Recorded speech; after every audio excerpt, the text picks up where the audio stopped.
Now we have come to realize that we are barking up the wrong tree in human existence. How to come back and survive as long as we can. Very simple methods are: go back to nature again. Try to give importance to your mind. Cultivate the mind with positive thoughts all the time and with compassion for everybody. Natural diseases will come down. Number 2 is try to eat as much organic foods as you can and encourage people to develop organic foods. Grow more organic foods. And there's a movement now all over the world. Organic movement. Unfortunately, even that is becoming politicalized. No, it should not be. Ordinary things like, I have seen a farmer in Andhra Pradesh who showed me a mango tree. Even from his great-grandfather's time, they have never been using chemicals. They have been using their manure only. This one tree gives him 6 lakhs mangoes in every season.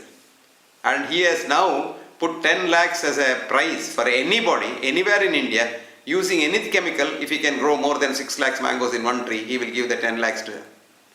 So there are a lot of people in this area who are trying to do something. But unfortunately, what has happened? We have completely sapped our earth of all its energy. We have been using these chemical fertilizers for more than about 50 years now, thanks to the so-called green revolution of those days, where the scientists advised the powers that be the wrong way. And what has happened now is, there is nothing in this earth. Because earth can only survive if it aerates. And aerating the earth is through earthworms. And a lot of earthworms live all over the earth and they burrow into it. And the earthworms have died in large numbers now. It will take us some time to grow them back, but they will grow back because nature is very, very resourceful. It will come back and bounce back. So we have got to get our earth, especially a place like Mangalore, for example. We have about 300 inches of rain in a year, but 3 months after the rain stops, we don't have drinking water because all our water drains into the sea.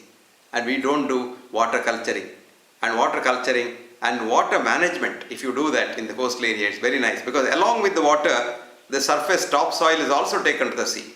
And this again deprives the earth of its capacity to grow things. Number 1. Number 2 is we should stop poisoning our rivers because water, remember, water is the most important sustenance of human body.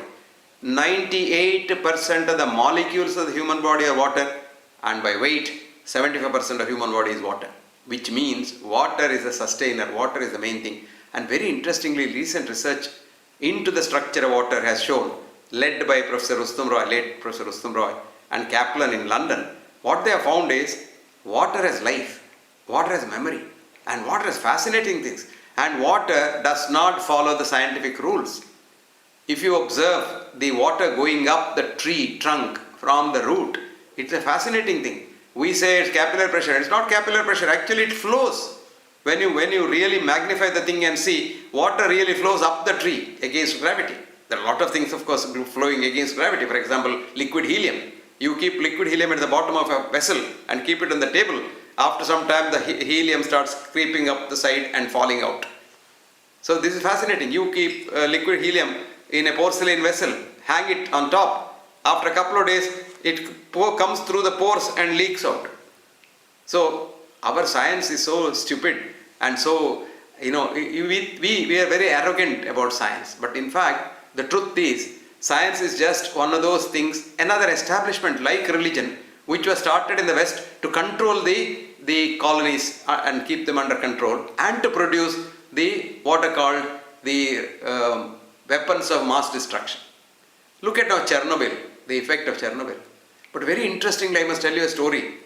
Chernobyl was completely evacuated after this, and a lot of people had cancer and they died. Animals died. But about 100 people, especially old women, who refused to leave the place.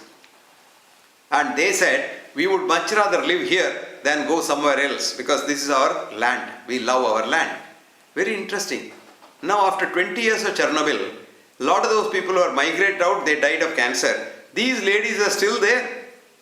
They're all old ladies. And now the scientific study shows that love for motherland and love for nature probably is more powerful than the radiation effect on the human body. Which only goes to show we come back to nature. Doesn't mean we are going back to live in the caves and like our ancestors. No. Of course, cave dwellers are much wiser than us, but we don't have to go back to the caves. But we can live a life which is sensible. And most important thing about life is, if you want to be happy in life and live as long as you live, you must live and let others live. This is the most important thing. Compassion. And this is very important. That's why Emerson said, life is not to get and enjoy. No. Life is to be useful to others. Life is to be authentic. Life is to live for others and touch another life to show that not only you have lived well, but let others live well. And food in moderation. We can always share. How much food do we really need? We, on an average, eat about 10 times the amount of food that we need. So we eat in moderation and let others also eat. Today what has happened, 5% of the world population has 90% of the resources. And the other 95% will have to make do with 5% of the resources. This is where the disparities, this is called the haves and the have-nots fight. And very soon the fight will escalate to such an extent that the haves will be dying of fear of the have-nots. They'll invade and eat them because they have to survive. It's a question of survival. And so the gulf must be packed as quickly as possible.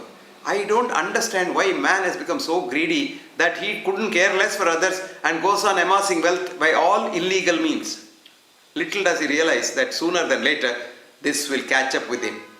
So the future of mankind is living with nature, eating what nature gives you without spoiling it too much, preferably uncooked to the extent possible, cooked a little, and then water is the next God.